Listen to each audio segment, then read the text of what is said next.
नमस्कार, आप देख रहे हैं हमारी ये खास पेशकश और मैं हूं राजीव मिश्रा। आज बात करेंगे पब्लिक के ओपिनियन पोल की। जी हां, लगातार 2 मैचों में करारी शिकस्त खाने के बाद पब्लिक क्या कहती है, क्योंकि ये पब्लिक सब जानती है और आज पब्लिक का ओपिनियन पोल आपको बताएंगे। और स्टूडियो में हमारे साथ सबा करीम है और भी तमाम क्रिकेट एक्सपर्ट्स हमारे साथ जुड़ेंगे इस चर्चा में और आपको आज ये बताएंगे कि आखिर भारतीय टीम की हार की बड़ी वजह के पीछे सिर्फ बल्लेबाज हैं या कोच है या मेंटोर है या वो सिलेक्शन पॉलिसी है जिसकी वजह से भारतीय टीम बेहद कमज़ोर नजर आई। इन सभी मुद्दों पे बातचीत करें उससे पहले आपको जरा पब्लिक का ओपिनियन पोल दिखा देते हैं, जहाँ पे 26% लोग रवि शास्त्री को हार का जिम्मेदार मान रहे हैं, 24% लोगों ने वोट दिया महेंद्र सिंह धोनी को, विराट कोहली को 27% लोग यहाँ पर हार के लिए जिम्मेदार मान रहे हैं। और इसके अलावा सिलेक्शन पॉलिसी की बात करें तो 23% लोग यहाँ पर जिम्मेदार मान रहे हैं सिलेक्शन पॉलिसी को। और सबा भाई, ऐसा लग रहा है वोट्स काफ़ी हद तक बढ़ गए हैं यहाँ पे, यानी कि जो 4 मेन खंबे थे इस टीम को बनाने में, टीम को खिलाने में, उन सभी को जिम्मेदार ठहराया है यहाँ पर जो पब्लिक का ओपिनियन पोल है। इसका मतलब ये भी है कि फैंस कितने ज़्यादा इंटरेस्टेड हैं कि टीम को अच्छा करना चाहिए था और उनकी नाराज़गी जायज़ है। पर क्योंकि जिस तरह का प्रदर्शन होना चाहिए था मैदान में, जिस तरह की इंटेंसिटी के साथ खेलना चाहिए था भारत को, वहाँ पर कुछ भी देखने को मिला नहीं। भारत, इसके बारे में कई बार हम लोग चर्चा कर चुके हैं राजीव, कि भारत बहुत ज़्यादा कंजर्वेटिव क्रिकेट खेल रहा है और मुझे डर इस बात का है कि हम लोग पेस नहीं रख पा रहे हैं जो मॉडर्न T20 क्रिकेट जिस तरह से खेलनी चाहिए। और वही बात विराट कोहली ने मैच के बाद भी कही, वो जो बोल्ड अप्रोच होना चाहिए था, वो जो करेजियस अप्रोच होना चाहिए था, वो नदारद था। पर क्यों नदारद था? इसकी तैयारी क्यों नहीं की गई? उस तरह का स्पेस हमने अपने खिलाड़ी को क्यों नहीं दिया? इस वजह से इन सब बातों पर बात होनी चाहिए कि ऐसा क्यों रहा कि वर्ल्ड कप का जो मुकाबला हो रहा है वहां पर हम इतने पीछे क्यों रह गए? और इसीलिए शायद जो ये ओपिनियन पोल हम दिखा रहे हैं, शायद पब्लिक जान रही है कि रवि शास्त्री कम्युनिकेट नहीं कर पाए। मेंटोर का भी उतना ही रोल है, क्योंकि 24% देश में जो क्रिकेट के जानकार हैं वो मानते हैं कि मैं MS धोनी और रवि शास्त्री, यानी कि 50% लोग इन दोनों को जिम्मेदार मान रहे हैं। 50% लोग विराट और सिलेक्शन जो पॉलिसी है उसको भी जिम्मेदार मान रहे हैं। और आपको लग रहा है ये जो पब्लिक का ओपिनियन पोल है ये काफ़ी हद तक ठीक भी है, क्योंकि जो भी रणनीति बनाना है सबा भाई, उसको कम्युनिकेट करने का काम तो कोच और मेंटोर को करना, तो जो शायद मैं मान रहा हूँ राजीव, पर ये काम चयनकर्ताओं का भी है और टीम मैनेजमेंट का भी है। दोनों मिलकर डिसाइड करते हैं कि टीम का क्या अप्रोच होना चाहिए मैदान पर, कि आपकी मानसिकता क्या है, आपका गेम प्लान क्या है। अब इंग्लैंड का अगर हम उदाहरण दे रहे हैं, देख लें तो 2015 मुझे जहाँ तक याद आ रहा है, वहाँ से जब वो वर्ल्ड कप में बहुत जल्दी बाहर हो गए थे, वहाँ से उन्होंने ये कहा कि वाइट बॉल क्रिकेट में हम बहुत ज़्यादा पिछड़ रहे हैं, यहाँ से हमारे अप्रोच में परिवर्तन होना चाहिए। वहाँ से उन्होंने बोल्ड क्रिकेट खेलना शुरू किया, रिस्क लेकर क्रिकेट खेलना शुरू किया और इस समय वो नंबर 1 टीम पर है। विश्व कप उन्होंने जीता है 50 ओवर्स का और अभी भी उनकी टीम कितनी अच्छी हो रही है। तो मुझे लगता है ये बहुत ज़रूरी है कि आप इश्यूज़ को एड्रेस करें कि वाइट बॉल क्रिकेट में, विशेष करके T20 में हम किस जगह पहुंचे हुए हैं और हमें और आगे क्या करना पड़ेगा कम्पीट करने के लिए अंतर्राष्ट्रीय लेवल पर। मुझे ऐसा लग रहा है कि बहुत पीछे हम लोग आ गए हैं और हम लोग पेस नहीं रख पा रहे हैं जो मॉडर्न ट्रेंड्स हैं T20 क्रिकेट के लिए। और इसीलिए बहुत ज़रूरी है कि चयनकर्ता और टीम मैनेजमेंट दोनों एक पेज पर हों, ये डिसाइड करने के लिए कि आने वाले समय में हमें किस तरह की क्रिकेट खेलनी है T20 में। बिल्कुल, और बहुत जगाने वाली हार है ये। आपको अपनी पॉलिसी बदलनी पड़ेगी, आपको अपनी रणनीति बदलनी पड़ेगी, तभी आप जाके आज के मॉडर्न क्रिकेट में T20 फॉर्मेट के लिहाज से, क्योंकि नासिर हुसैन ने बहुत बड़ी बात कही कि आज की T20 खेलने का फॉर्मूला बिल्कुल अलग है, बहुत इनोवेटिव है और वहाँ पर भारतीय टीम कई टीमों से बहुत पिछड़ी हुई नजर आ रही है। और इसी वजह से आप देखें, जिनको जो जिम्मेदारी दी गई थी उन्होंने अपनी जिम्मेदारी सही तरीके से नहीं निभाई और इसी वजह से रवि शास्त्री को आप देखें 26% लोग जिम्मेदार मान रहे हैं। MS धोनी जो एक हीरो के तौर पर टीम के साथ जुड़े थे, 24% लोग उनको भी यहाँ पर जिम्मेदार मान रहे हैं और विराट कोहली और सिलेक्शन पॉलिसी को भी लोग उतना ही जिम्मेदार मान रहे हैं। 1% ज़्यादा वोट विराट कोहली को इसलिए यहाँ पर दिया गया, ज़्यादा उनको जिम्मेदार माना गया क्योंकि वो कप्तान है और अंत में कप्तान का रोल बहुत बड़ा होता है क्रिकेट के मैदान पर। अब कप्तान के रोल पर बात करने के लिए राजकुमार शर्मा जी हैं हमारे साथ, विराट कोहली के कोच, उनको भी इस चर्चा में शामिल कर लेते हैं। राजकुमार जी, पब्लिक का ओपिनियन पोल आपने भी देखा, जहां पे 1% ज़्यादा विराट को लोग जिम्मेदार मान रहे हैं, बाकी जिम्मेदारी बांट दी गई है। रवि शास्त्री भी उतने ही जिम्मेदार हैं, MS धोनी भी, और सिलेक्शन पॉलिसी भी उतनी ही जिम्मेदार है। कैसे आप देखते हैं जो 1% ज़्यादा यहाँ पर जिम्मेदारी विराट के कंधे पर रखी है पब्लिक ने? देखिए राजीव, फैंस ने काफी सोच समझकर वोट किया है, लेकिन मेरा मानना है कि शायद कप्तान की जिम्मेदारी 1% से ज्यादा है, क्योंकि कप्तान मांग सकता है वो प्लेयर कि मुझे वो प्लेयर चाहिए या मुझे ये प्लेयर चाहिए इस फॉर्मेट के लिए, तो कहीं ना कहीं शायद उसमें कमी विराट की और भी ज्यादा है, और साथ साथ कोच की, इन दोनों की जिम्मेदारी सबसे ज्यादा होती है कि आपको क्या, किस तरह की टीम चाहिए, किस तरह का प्लेयर चाहिए आपको किसी पर्टिकुलर फॉर्मेट में, और फिर ये बात होनी चाहिए सेलेक्टर्स के साथ। और सेलेक्टर्स और जब कप्तान और कोच एक पेज पर हों तभी वो टीम अच्छा कर सकती है, क्योंकि जैसा हमें लग रहा है कि भारत बहुत ऑर्थोडॉक्स क्रिकेट खेल रहा है, बहुत कंजर्वेटिव क्रिकेट खेल रहा है, कहीं भी वो फियरलेस क्रिकेट जिसकी जरूरत होती है T20 में वैसा देखने को मिला नहीं है, ना ही किसी प्लेयर ने ऐसा कुछ ट्राई किया है।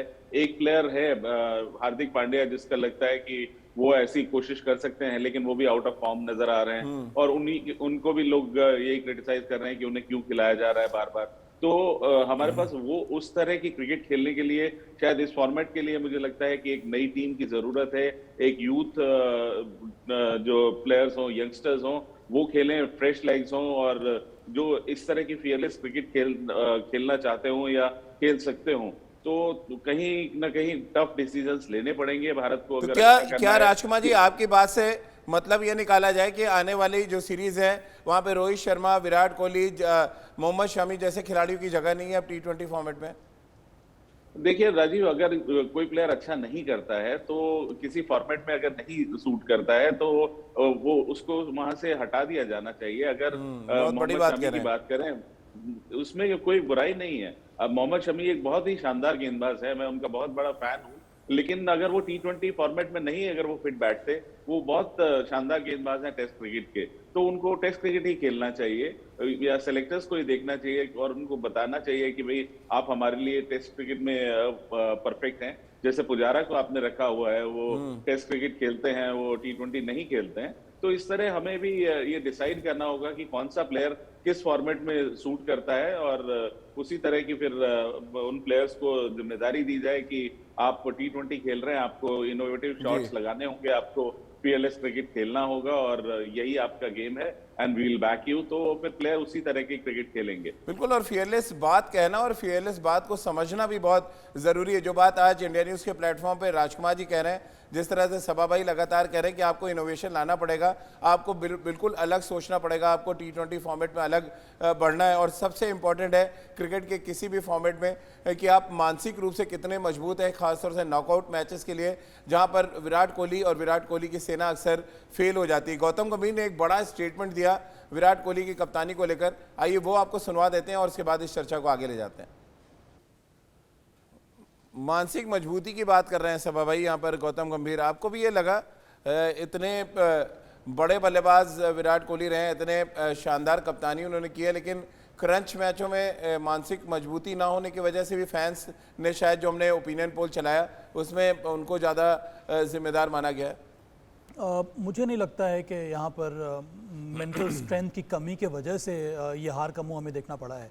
मुझे ये लग रहा है कि इस टीम में बहुत ज़्यादा कन्फ्यूजन है कि हमें किस तरह की क्रिकेट खेलनी है, हमारी ब्रांड ऑफ क्रिकेट क्या होनी चाहिए। राजकुमार जी ने बहुत बड़ी बात कही कि चयनकर्ता और टीम मैनेजमेंट को डिसाइड करना होगा पर कि कौन कौन से प्लेयर्स खेलने होंगे, पर वो डिसीजन लेने के पहले ये डिसाइड करना होगा टीम मैनेजमेंट और चयनकर्ताओं को कि हमें किस तरह की क्रिकेट खेलनी है, हमारी ब्रांड ऑफ क्रिकेट क्या होगी। फिर आप रिसोर्सेज पर डिसाइड करते हैं, फिर आप आइडेंटिफाई करते हैं उस प्रकार के प्लेयर्स को जिनको मौका मिलना चाहिए, जो आपके हिसाब से आपके मुताबिक उस प्रकार की क्रिकेट खेल सकता है। तो कल के मैच में विशेष करके ऐसा लगा कि सभी बल्लेबाजों के बीच में वो क्लैरिटी थी नहीं, वो अप्रोच में क्लैरिटी थी नहीं, बहुत ज़्यादा कन्फ्यूजन था। हमें स्ट्राइक रोटेट करना है, क्या हमें बड़े शॉट्स खेलना है। और एक और बात है जो बहुत ज़्यादा स्टार्टलिंग है राजीव, कि 85% जो T20 के रिजल्ट्स होते हैं वो पावर प्ले में डिसाइड होते हैं, और उसके बाद जो बचे खुचे होते हैं वो मिडिल ओवर्स में डिसाइड होते हैं। यहाँ पर ना तो हमने पावर प्ले में डोमिनेट किया, ना तो हम लोगों ने मिडिल ओवर्स में डिसाइड किया, और इसी वजह से ये हमारी हालत हुई है। तो बहुत ज़रूरी है भारत अपने आप को रीइन्वेंट करे, अपने खेल को रीइन्वेंट करे, विशेष करके T20 क्रिकेट में, नहीं तो मुझे लगता है कि हम बहुत ज़्यादा पीछे होते जाएंगे। बिल्कुल, और राजकुमार जी कल केन विलियमसन ने मैच जीतने के बाद बड़ी इंपॉर्टेंट बात कही ईश सोडी को लेकर। 19 विकेट वो ले चुके हैं भारत के खिलाफ, सबसे सक्सेसफुल गेंदबाज हैं न्यूजीलैंड के लिए वाइट बॉल क्रिकेट में। साथ ही उन्होंने कहा कि ईश सोडी उनकी स्कीम ऑफ थिंग्स का या उनकी प्लानिंग का बड़ा हिस्सा है, ये बात हम क्यों नहीं समझ पाए कि यजवेंद्र चहल हमारी प्लानिंग का बड़ा हिस्सा होंगे। पिछले 2 सालों से ईश सोडी को लगातार वो T20 फॉर्मेट में एज अ मैच विनर इस्तेमाल कर रहे हैं। हम वर्ल्ड कप आने तक ये नहीं तय कर पाए थे कि हमारे मैच विनर बॉलर हैं कौन। हम यूं ही वर्ल्ड कप में खेलने चले आए और यूं ही खेल के आप वर्ल्ड कप नहीं जीत सकते। बिल्कुल राजीव, पहले सोचा जा रहा था कि चहल हमारे मेन स्ट्राइक बॉलर हैं, हमारे विकेट टेकर बॉलर हैं, थोड़ा सा आउट ऑफ फॉर्म वो क्या हुआ कि उनको सेलेक्टर्स ने बिल्कुल दरकिनार कर दिया। और अब एक ऐसे प्लेयर को राहुल चहर, मैं नथिंग अगेंस्ट राहुल चहर, लेकिन क्या कॉन्फिडेंस है कप्तान को कि अगर एक स्पिनर खिलाना होगा तो मैं राहुल चहर को खिलाऊंगा? मुझे नहीं लग रहा कि ऐसा हुआ है, क्योंकि उनसे पहले अभी वरुण चक्रवर्ती खेल रहे हैं और अगर जरूरत पड़ेगी तो मुझे लगता है उसके बाद अश्विन खेलेंगे। तो आपके पास एक चहल के रूप में एक अच्छे गेंदबाज थे जो लंबे समय से भारत को सर्व कर रहे थे, एक्सपीरियंस थे और उनसे बहुत सी आशाएं थी कि वो स्ट्राइक बॉलर हैं भारत के, लेकिन पता नहीं क्या हुआ है कि टीम मैनेजमेंट ने या सेलेक्टर्स ने उनको टीम में ही नहीं रखा। और कल के मैच के बारे में राजीव, मैं अभी पढ़ रहा था सुनील गावस्कर का स्टेटमेंट कि शायद ट्रेंट बोल्ट से बचाने के लिए रोहित शर्मा को नीचे वो भेजा गया। तो ये मुझे समझ में नहीं आया कि ये क्या स्ट्रेटेजी थी कि ट्रेंट बोल्ट आउट ना कर दें, या टीम मैनेजमेंट को ये विश्वास था कि शायद ट्रेंट बोल्ट रोहित को आउट कर देंगे, इसलिए राहुल को और आउट तो कर ही दी था, पहली गेंद पे आउट कर दिया था राजकुमार जी। वो तो मैं वही कह रहा हूँ कि इसलिए ये सारा जो एक चीज को बचाने के लिए कि ट्रेंट बोल्ट आउट ना करते रोहित शर्मा को, आपने सारा बैटिंग ऑर्डर चेंज कर दिया और सारा मैस हो गया इस मैच का। तो मुझे समझ में नहीं आया कि किसका दिमाग था या किसकी स्ट्रेटेजी थी ये। लेकिन इतनी ज्यादा दिमाग है और इसीलिए जो वोट परसेंटेज बढ़ गया है, इसका मतलब साफ है कि पब्लिक को भी ये बात समझ आ रही है। जितना हमारे क्रिकेट एक्सपर्ट्स बता रहे हैं सब भाई, ये बात तो पब्लिक भी देख रही है अब धीरे धीरे कि इतनी ज़्यादा खिचड़ी हमने पका दी थी, जिसका नतीजा ये है कि एक के बाद एक सवाल खड़े होते चले गए टीम इंडिया के ऊपर।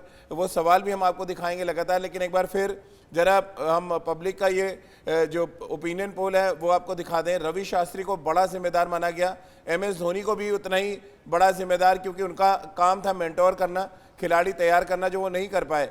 सबसे बड़ी जिम्मेदारी विराट कोहली को दी गई, 27% लोग उनको जिम्मेदार मान रहे हैं और सिलेक्शन पॉलिसी को भी यहाँ पर जो फैंस हैं उन्होंने छोड़ा नहीं है। अब ऐसे में महेंद्र सिंह धोनी का रोल सभा भाई बिल्कुल समझ नहीं आया। प्रैक्टिस सेशन में वो पूरे एक्टिव दिखे, उसके बाद ना तो कोई स्टेटमेंट आता है, ना कोई बयान आता है, ना ही रवि शास्त्री या MS धोनी में से कोई प्रेस कॉन्फ्रेंस में आता है जो अपनी गलती को एक्सेप्ट करे या माने कि हाँ इन जगहों पे हमने गलती की, जो हम आगे जिस पे रेक्टिफाई करने का काम करेंगे। जसप्रीत बुमराह तो आके नहीं बता सकते कि क्या कुछ गलतियां हुई हैं प्रेस कॉन्फ्रेंस में। पर ये पहली बार नहीं है राजीव, जब भी इस तरह की हार हमें देखनी पड़ती है तो प्रेस कॉन्फ्रेंस में मुझे लगता नहीं कि विराट कोहली के अलावा और कोई आया है।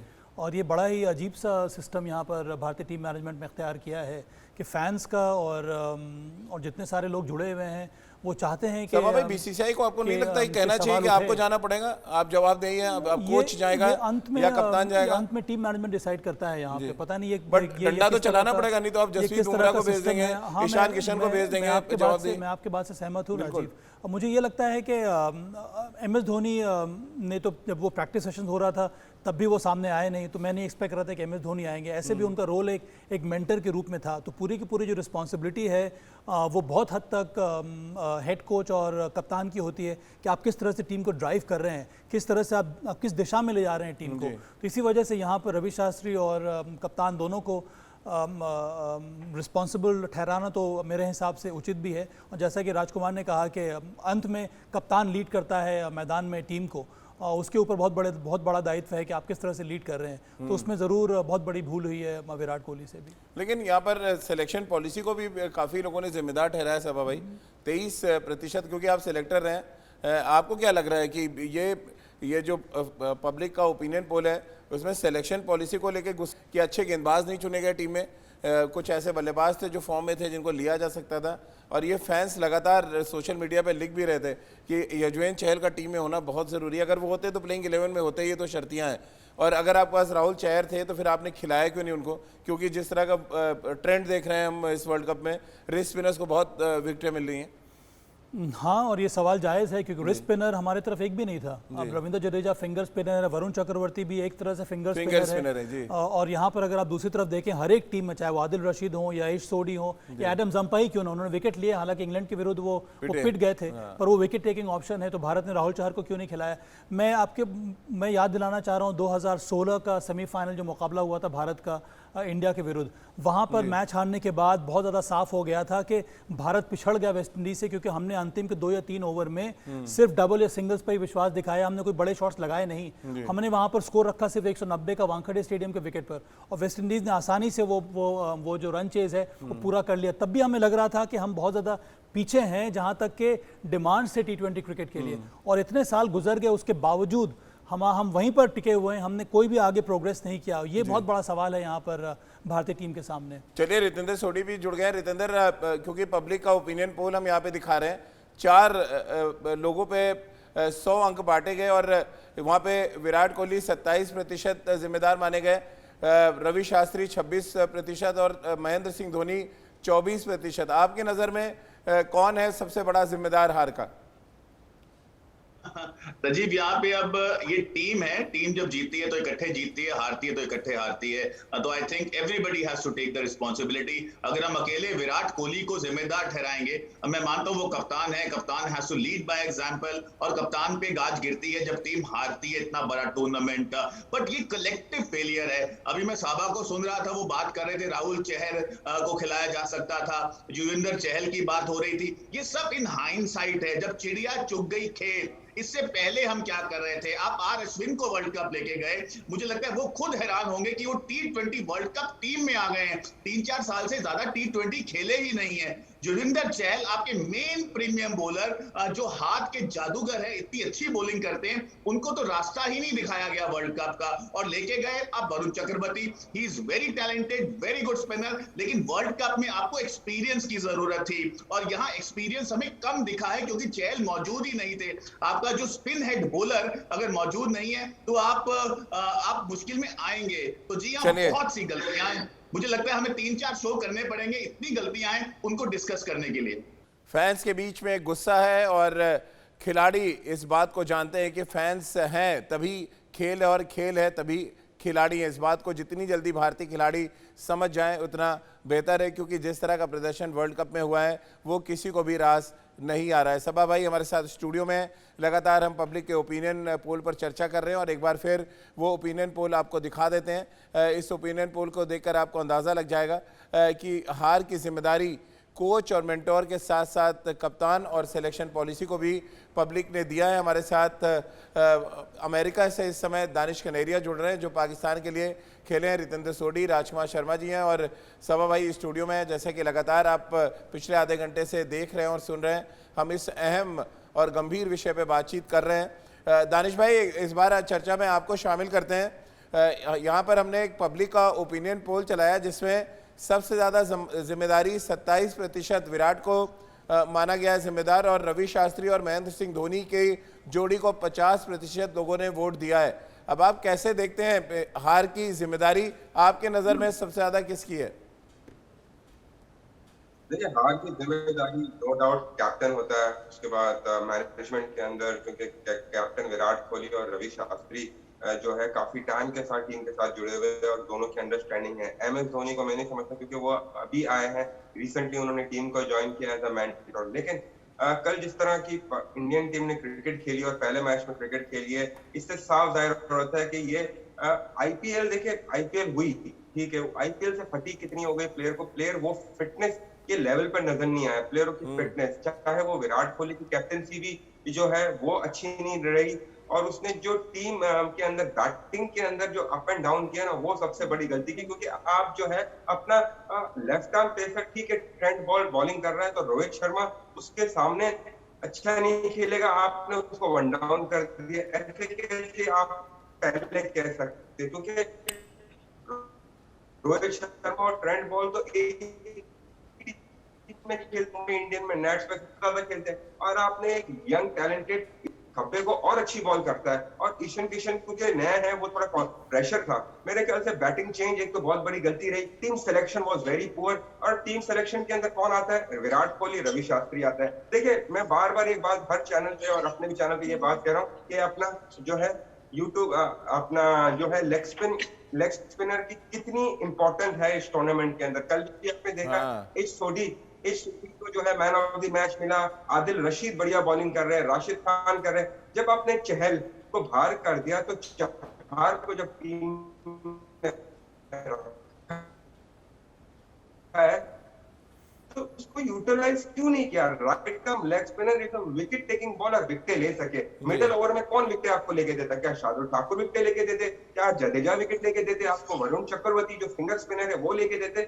मतलब कि पूरा का पूरा जो है ये दारोमदार आ जाता है टीम सिलेक्शन और उसके अलावा कैप्टन विराट कोहली, क्योंकि वो स्ट्रेंथ और वो वाइब नजर नहीं आ रही। रितेंद्र, जो दानिश भाई कह रहे हैं ये बात तो विराट कोहली ने भी प्रेस कॉन्फ्रेंस में माना कि बहुत डिफेंसिव क्रिकेट हमने खेली है, बहुत डरपोक प्रदर्शन रहा है, हम ब्रेव होके क्रिकेट नहीं खेले। लेकिन ये ब्रेव होने का सबूत तो सबसे पहले कप्तान को देना पड़ेगा ना।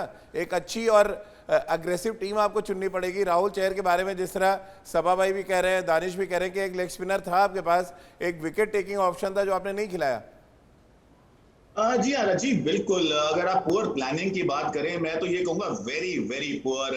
और जैसे भी राहुल चहर की बात हो रही है, बिल्कुल उनका खेलना बनता था। आप जानते हैं इन विकेट्स पे लेग स्पिनर महारत से बॉलिंग करता है, प्रेशर डालता है। और यहाँ पे अगर मैं ट्रेंट बोल्ट हूं और मैं वेट कर रहा हूं कि रोहित शर्मा आएंगे, ओपन करेंगे, मैं रात को प्लानिंग कर रहा हूं उनको कैसे बॉलिंग करना है, वो कभी भी छक्का मार सकते हैं, बहुत खतरनाक प्लेयर है। और एकदम जब मैं अपने रनअप पे जाता हूं और देखता हूं ईशान किशन आ रहे हैं ओपन करने, तो आप सोचिए मेरी साइकी एज ट्रेंट बोल्ट होगी, ओह वाह क्या बात है, ये तो शिकार आ गया। क्योंकि वो सोचेंगे ये नया प्लेयर है, मैं इसको आउट करने का मादा रखता हूं। अगर ईशान किशन रन बना देते, it would have been it master stroke. लेकिन ये बहुत बड़ा चांस लिया, बहुत बड़ा, और ये हमें उल्टा पड़ गया। रोहित शर्मा नंबर 3, विराट कोहली नंबर 4, एक एक बॉल की लड़ाई है T20 क्रिकेट, और वहां पे भारत ने बहुत बड़ी गलती की। हम लगातार राजकुमार जी दोपहर में भी आपसे बातचीत कर रहे थे, बैटिंग ऑर्डर को लेके तो बहुत बातचीत हुई, लेकिन ये बैटिंग ऑर्डर बदलने का काम तो मैनेजमेंट कर रहा है। तो मैनेजमेंट को आगे आके ये मानने में क्या गुरेज है कि हाँ गलती हमसे हुई है? क्यों नहीं मान रहे ये बात? विराट ने भी नहीं एक्सेप्ट किया और रवि शास्त्री का तो आता ही पता नहीं है, वो नोटिस पीरियड पे क्या है, लग रहा है टीम का साथ ही छोड़ दिया उन्होंने। राजीव, सबसे बड़ी बात है कि जो बल्लेबाज जो क्वेश्चन में है रोहित शर्मा, वो वाइस कैप्टन की कैपेसिटी में है इस टीम के, तो उन्होंने ही एग्री किया होगा इस बात के लिए कि हाँ मैं नंबर 3 चला जाता हूँ, मैं ओपन नहीं करता हूँ। नहीं तो उनको कौन, कप्तान या कोच ने थोड़ी कहा होगा कि आप नंबर 3 जाइए। अगर वो खुद बोलते, वो इनिशिएट करते कि नहीं मैं ओपन करूंगा, तो कौन उनको मना करने वाला था? मुझे नहीं लगता कि कप्तान या कोच उनको कहते कि नहीं आप 3 नंबर खेलिए। लेकिन कहीं ना कहीं ये गलती हुई है, मुझे लगता है कि मैनेजमेंट से।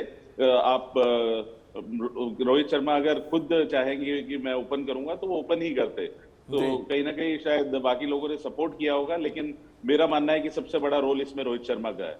आप भी मानते हैं सभा भाई सबसे बड़ा रोल रोहित शर्मा खुद का है, वो भी मैनेजमेंट का हिस्सा है? मैं तो राजीव कुछ दिन पीछे जाना चाहता हूं कि कितने सारे कॉन्फ्लिक्टेड स्टेटमेंट हम लोग को सुनने को मिल रहे हैं। जब आईपीएल शुरू हुआ था तब विराट कोहली ने ये कहा कि वो ओपन करेंगे। जब आईपीएल खत्म हुआ, वर्ल्ड कप शुरू होने लगा, तब उन्होंने कहा कि नहीं हमारे लिए 2 ओपनर्स हैं, केएल राहुल, रोहित शर्मा।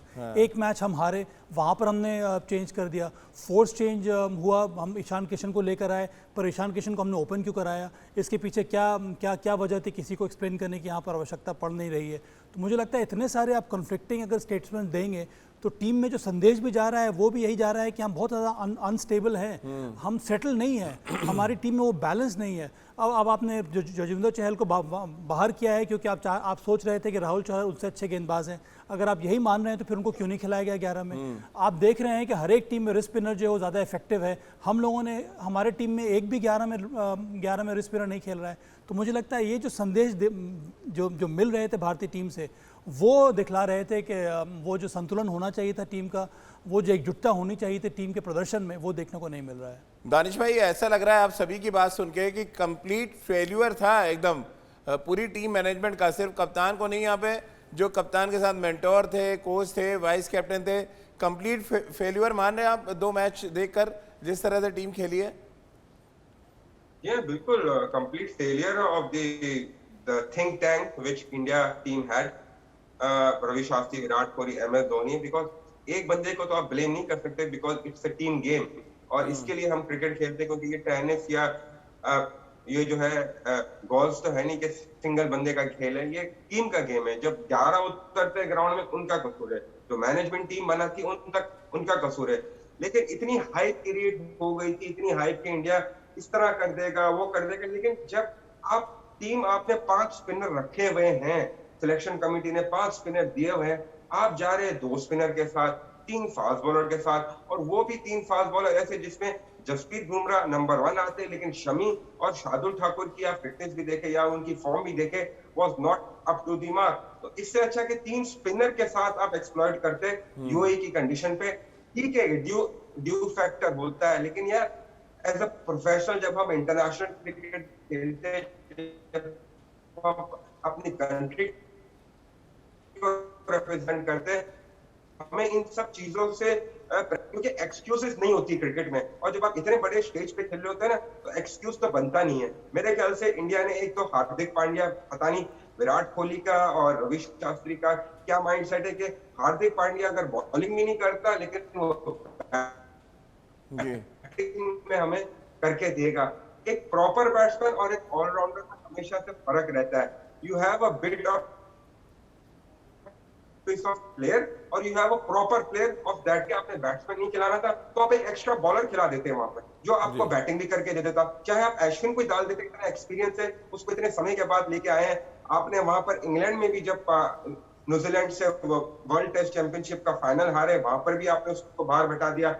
यहाँ पर अभी 2 मैचेस में बाहर हो, अभी तो इंडिया ऑलमोस्ट भारी हो चुकी है, क्योंकि अभी रिलाई करना उसके ऊपर ये तो बहुत ही वो है, क्योंकि अफगानिस्तान भी बड़ी जबरदस्त क्रिकेट खेल रहा है। न्यूजीलैंड ने जिस तरह परफॉर्म किया, जिस तरह उनकी टीम एक जेट बन के सामने, देखिए फर्क क्या नजर आया?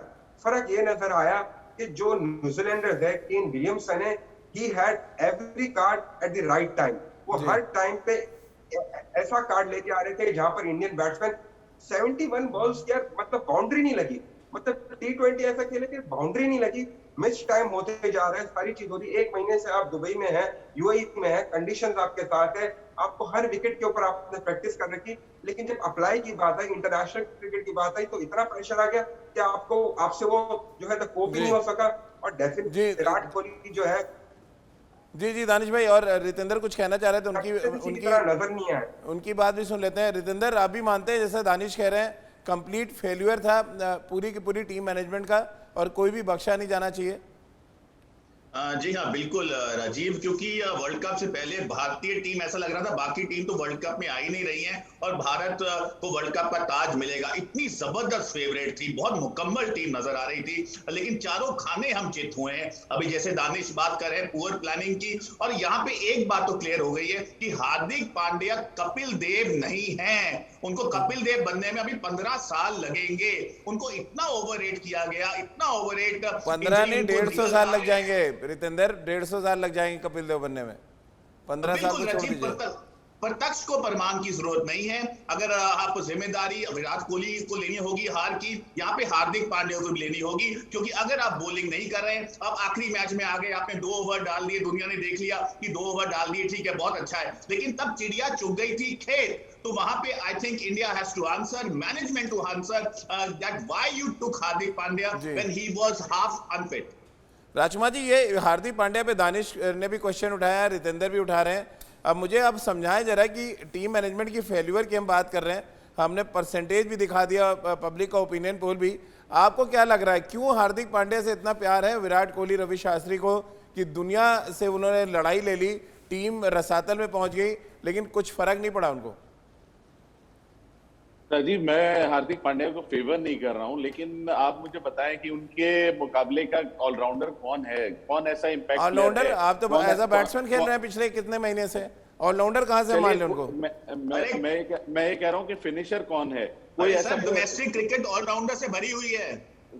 बिल्कुल है, लेकिन कौन रितेंद्र, ऐसा कोई प्लेयर बताइए आप मुझे जो कि लगे कि हार्दिक पांड्या जैसे शॉट्स मार सकता है, जो उन्होंने शॉट मार दिए उसने? मुझे आप 4 छक्के बताइए जो लगातार 30 रन उसने बनाए हो कभी फंसे हुए मैच में। 3 साल से उसका बल्ला नहीं बोल रहा है, इंजरी को नर्स कर रहा है, और आप उसको वर्ल्ड कप में लेके जा रहे हैं कि आपका वो कपिल देव है। नहीं, कपिल देव नहीं है वो, ये बिल्कुल है, लेकिन उनका कोई रिप्लेसमेंट भी नहीं है। हमारे पास कोई ऐसा इम्पैक्ट प्लेयर नहीं है। सभा भाई नहीं, मैं आपको इंटरप्ट करूंगा, सभा भाई को चर्चा में लाता हूं। सभा भाई, अगर किसी का रिप्लेसमेंट नहीं है और वो खिलाड़ी अनफिट है, आउट ऑफ फॉर्म है, तब भी आप उसको ले जाएंगे जबरदस्ती? कोई लॉजिक नहीं बनता है। को तो बिल्कुल नहीं बनता ले जाना। मेरा ये मानना है कि अगर वो अनफिट है तो, और अगर राज इसीलिए नहीं कर रहा है, हाँ राज, इसीलिए सवाल उठाए इस वजह से जा रहे हैं कि जब चयनकर्ताओं ने उनको चुना था तो ये कहा था कि वो पूरी तरह से फिट हैं और तो वर्ल्ड कप में गेंदबाजी भी करेंगे। उसके बाद क्या हुआ कि जब वर्ल्ड कप में आए यहाँ पर वो गेंदबाजी भी नहीं कर पाए। उसके पहले जो आईपीएल में मैचेस हुए वहाँ पर भी उन्होंने गेंदबाजी की नहीं, और एक मौका था जब चयनकर्ताओं को परिवर्तन करने का विश्व कप शुरू होने के पहले, तब भी आपने हार्दिक पांड्या के साथ परसिस्ट किया। तो यही सवाल उठ रहे हैं यहाँ पर कि आपको रिप्लेसमेंट ढूंढने होंगे, यही तो काम है चयनकर्ताओं का। अगर आपके पास ऑलराउंडर नहीं है तो किस तरह से आप कॉम्बिनेशन में परिवर्तन करेंगे ताकि वो नंबर 6 की जगह है कोई और आके फिल कर दे। कल आपने शार्दुल ठाकुर को खिलाया एक ऐसा ऑलराउंडर, और आप उनका परफॉर्मेंस देखिए। नथिंग अगेंस्ट शार्दुल ठाकुर, लेकिन आप देखिए कि आप उनसे गेंदबाजी भी नहीं पूरी करा पाए और बल्लेबाजी तो उन्होंने जैसी की नहीं वो हार्दिक पांड्या के रिप्लेसमेंट नहीं थे राज। सवाल यहाँ पर चयनकर्ताओं के ऊपर उठाए जा रहे हैं कि इनका चयन क्यों किया गया जब वो फिट नहीं थे। अगर सिर्फ हमें नंबर 6 पर एक बैटर ही चाहिए था तो और कई सारे युवा प्लेयर्स थे जो तैयार थे नंबर 6 पर आकर बल्लेबाजी करने के लिए। जी राजकुमार साहब, दें जवाब। नहीं, मैं मानता हूं ये बात कि अगर वो फिट नहीं थे, अगर वो गेंदबाजी नहीं कर रहे थे, लास्ट टाइम तक सेलेक्टर्स ने ये कहा कि वो गेंदबाजी करेंगे, इसीलिए उनको लिया जा रहा है। और वहां पे हमने पाया कि पहले मैच में उन्होंने गेंदबाजी नहीं की, दूसरे मैच में की गेंदबाजी, लेकिन तब तक वो बहुत लेट हो चुका था। और एक और बात है राज, एक और बात है यहाँ पे, वेंकटेश अय्यर जो इस समय ओपन कर रहे हैं केकेआर के लिए, वो एमपी के लिए मिडिल ऑर्डर में खेलते हैं, नंबर 4, नंबर 5 और नंबर 6 पर, और एक useful right arm pace bowler भी हैं। साबा, एक बात बताइए, आपके एक यंगस्टर को, एक पहला जिसने सीजन खेला हो आईपीएल का, क्या आप वर्ल्ड कप जैसे प्लेटफॉर्म पे एज ए सिलेक्टर आप उसको सेलेक्ट करेंगे? करूंगा राज, क्योंकि जो प्लेयर हैं वो इंजर्ड है। आप इंजर्ड है तब करेंगे, लेकिन इसी वजह से तो मैं कह रहा हूँ, अगर वो खिलाड़ी इंजर्ड है उसकी जगह पर हमें रिप्लेसमेंट लाना होगा ना। फिर हमने वरुण चक्रवर्ती को क्यों खिलाया मैच में? सबा, आपने युजवेंद्र चहल को ड्रॉप करके अब आपने राहुल चहर को लेकर आए, लेकिन अब कप्तान को करेज नहीं हो रहा है उसे खिलाने का। तो मेरा यही मानना है कि नहीं, पर राजकुमार जी आप गलत डिफेंड कर रहे हैं यहाँ पे हार्दिक पांड्या। मुझे लगता है आपकी सोच भी जैसे विराट की सोच थी दुबई में, वैसे ही सोच है आपकी, जो हार्दिक पांड्या को इतना सपोर्ट करते रहे। नंबर 1 चीज प्लेयर को सिलेक्ट करने से पहले होता है उसकी फिटनेस, उसकी फॉर्म, और दोनों चीजें हार्दिक के साथ नहीं थी, और आपने उनको 11 में खिलाया और हमें मुंह की खानी पड़ी। अब ये दुनिया को जाहिर हो गया है कि Hardik Pandya was a cropper in the world cup. चलिए वो अलग बात है सोडी, एक खिलाड़ी की वजह से हम हारे नहीं है मैच। अलग बात क्यों है साबा भाई? नहीं, हम एक इस पे भी पब्लिक पोल करेंगे, एक दिन पब्लिक का ओपिनियन पोल लेंगे और तब जानेंगे कि हार्दिक पांड्या इंडिविजुअल की वजह से टीम को कितना नुकसान हुआ। बहुत बहुत शुक्रिया राजकुमार जी आपका, रितेंद्र आपका भी, दानिश भाई आपका, और सभा भाई आपका हमारे साथ जुड़ने के लिए। तो आपने हमारा ये ओपिनियन पोल देखा, और ये पब्लिक है, सब जानती है, ये पब्लिक है जो ये इस बात समझती है कि मैदान के अंदर क्या चल रहा है और मैदान के बाहर क्या कुछ रणनीति बनती है, और क्या वो रणनीति मैदान पर सही तरीके से इस्तेमाल की जाती है। और शायद इसी वजह से जो ओपिनियन पोल में सबसे ज़्यादा नंबर्स जिम्मेदारी दी गई है वो कप्तान और कोच को दी गई है। बहुत बहुत शुक्रिया सभा भाई आपका हमारे साथ जुड़ने के लिए। तो हमारी इस खास पेशकश में फिलहाल इतना ही।